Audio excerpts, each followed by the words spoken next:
இன்னைக்கு நான் பிக் பண்ணியிருக்கிற stock Odisha cement 28th October இந்த ஸ்டாக்கை பை பண்ணிட்டு 29th அக்டோபர் இந்த ஸ்டாக்கை செல் பண்ணியிருக்கேன். இது ஒரு ப்ராஃபிட்டபிள் ட்ரேட். இந்த ட்ரேடை நான் பிக் பண்ணினதுக்கு ரீசன் டிமாண்ட் ஜோன். இந்த டிமாண்ட் ஜோன்ங்கிறது இங்கே ஒரு பேஸ் கேண்டில் ஒன்று ஃபார்ம் ஆயிருக்கு. இந்த பேஸ் கேண்டிலுக்கு அப்புறம் ஒரு பெரிய லெக் அவுட் இருக்கும். அந்த லெக் அவுட்டே வந்து 4.66%. ஸோ இது எனக்கு ஒரு பெர்ஃபெக்டான டிமாண்ட் ஜோன். பட் இந்த டிமாண்ட் ஜோனுக்குள்ள ப்ரைஸ் ஃபால் ஆகிற வரைக்கும் நாம வெயிட் பண்ணணும். அந்த டியூரேஷன் வந்து ரொம்ப ஜாஸ்தியா இருக்கும். இந்த ட்ரேடுக்குலாம் ஒரு 4 மாசம் நீங்க வெயிட் பண்ணினா தான், இங்கேருந்து பிரைஸ் இவ்ளோ தூரம் போயிட்டு, அந்த டிமாண்ட் ஜோன்க்குள்ள ஃபார்ம் ஆயிருக்கு. நான் ஒரு நாள் தான் இந்த ட்ரேட பிக் பண்ணினேங்கிறனால, நான் ஆல்ரெடி இந்த கேண்டில்ல வந்து நான் ரீப்ளே பண்ணிட்டேன்.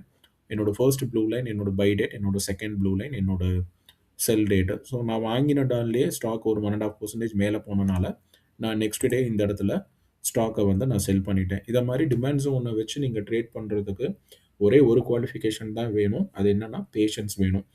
எப்போ டிமாண்ட் ஜோன் உள்ள வருதோ, அப்பதான் நீங்க ட்ரேட் எடுக்கணும். அதுக்கு முன்னாடியே எடுத்தீங்கன்னு சொன்னா, எப்படி ட்ரேட் போகுங்கிறத நான் பார்த்தது கிடையாது. நான் டிமாண்ட் ஜோனுக்குள்ள வரும்போது தான் நான் வாங்குவேன்.